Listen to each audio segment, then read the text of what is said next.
Hello, সবাই কেমন আছো? আশা করছি সবাই অনেক ভালো আছো, আমরাও ভালো আছি। তো আজ হচ্ছে বুধবার আর এখন 5:30 বাজে। 5:30 থেকে আমার ভিডিওটা শুরু করছি। সকাল থেকে ইচ্ছাও করছিল না আর সেরকম দেখানোর মতো কিছু ছিল না।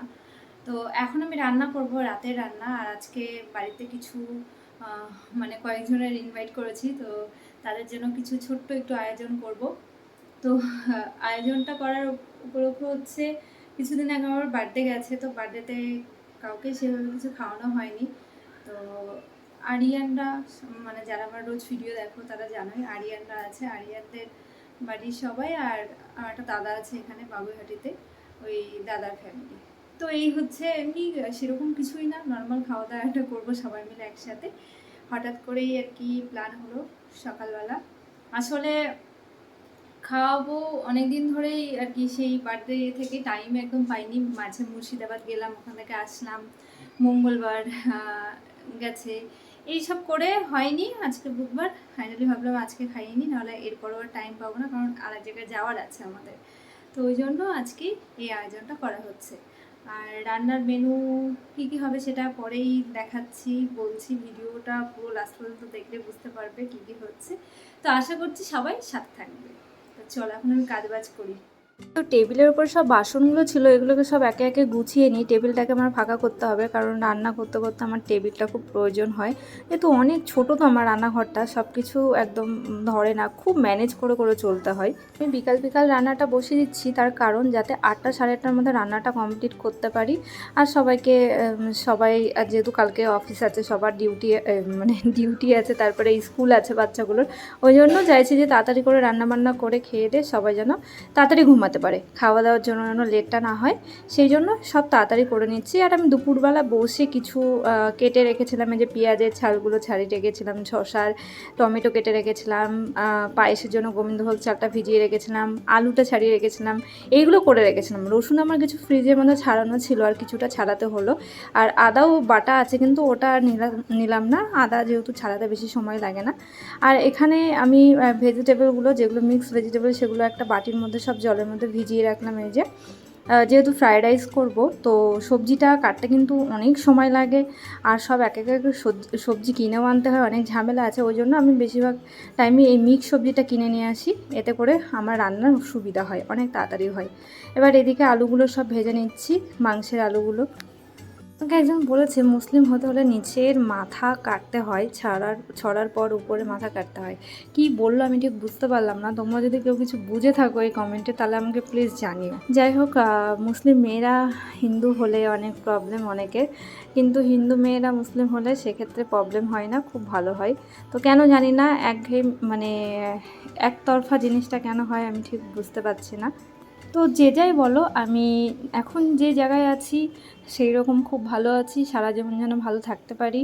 তো সব কিছুই মানে আমাদেরকে যে পরিচালনা করছে তারই হাতে, সে ভগবান বলো আর আল্লাহ বলো, যেটাই বলো তারই হাতে সব কিছু। তো যাই হোক, এদিকে আমার রান্নাবান্না অনেকটা দূর এগিয়ে এসছে। আমি ওই পাশে পায়েস বসিয়ে দিয়েছি, মিডিলে বসিয়ে দিয়েছি টমেটোর চাটনি, আর এখানে চিকেনটা বসিয়ে দিলাম। কড়াইটা ছোট হয়ে গেছে চিকেন অনুযায়ী, আমি বুঝতেই পারিনি যে চিকেনটা মানে এতটা বেশি হয়ে যাবে কড়াই আন্দাজে। তো রান্নাবান্না চলছে, ওইদিকে ভাত হচ্ছে, আর সব কিছু হয়ে গেছে, না সব কিছু হয়নি, ফ্রাইড রাইসটা হয়নি, ফ্রাইড রাইসটা করবো। আর চিকেন হয়ে গেছে, শসা কাটা হয়ে গেছে, না ডাল তো করিনি, আর কি করেছে, চাটনি, পায়েস, এগুলোই।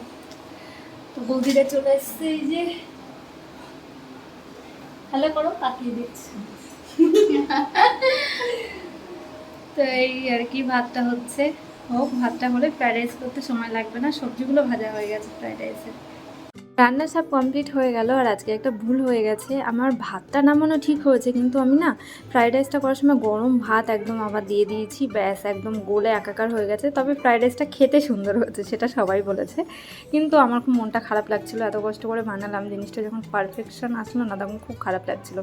সাদা ভাতও আছে, আম কাটা হয়েছে, আমটা বৌদি কেটে দিয়েছে, চাটনি হয়েছে, আর এদিকে পায়েসটা হচ্ছে চিনি দিয়ে করেছি, ভেবেছিলাম গুড় দিয়ে করবো, কিন্তু গুড়টা আর পেলাম না।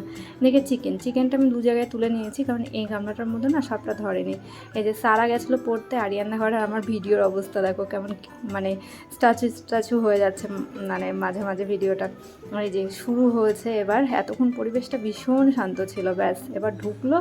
সারার গলার আওয়াজেই কাফি একদম, ওর গলার আওয়াজটা এত তীক্ষ্ণ না, একদম পুরো বাড়ি একটা ইয়েতে থাকে, আতঙ্কে থাকে। এই যে আর একটু দাঁড়িয়ে তো কথা বলতে পারে না, সব সময় লাফায়। এখন চলছে 3টে বাচ্চা মিলে। তো বৌদিরা তাড়াতাড়ি করে খাওয়া দাওয়া করে চলে গেছে, দাদা আছে কারণ তিহাইয়ের স্কুল আছে তাই। এখানে আরিয়ানের মা, তারপর আরিয়ানের দিদুন সবাই খেতে বসেছে, ওদেরও খাওয়া হয়ে গেলো, ওরাও চলে গেল। লাস্টে আমি, দাদা আর শেখর 3জন মিলে খেতে বসলাম, কারণ সবার স্কুল আছে তো ওই জন্য তাড়াতাড়ি করে সবাই চলে গেছে, সেইভাবে আর কোনো আড্ডা টাড্ডা কিছুই হয়নি।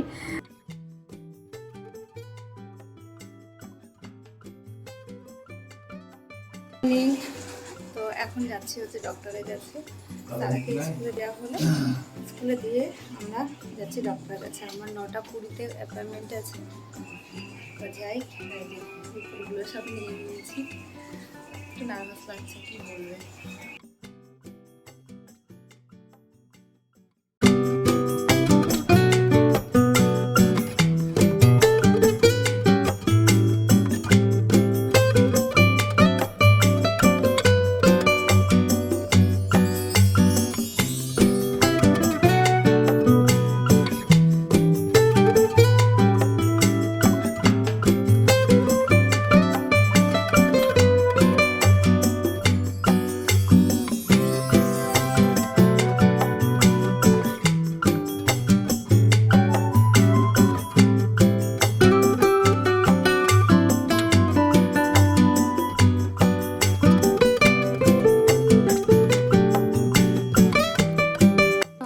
সল্টলেকের মণিপাল অবশ্য একটা না, 2টো না 3টে আছে সল্টলেকে। এটা হচ্ছে এশিয়া কনম্য ছিল, ওটাতে এসে এটা তো মণিপাল কিনে নিয়েছে।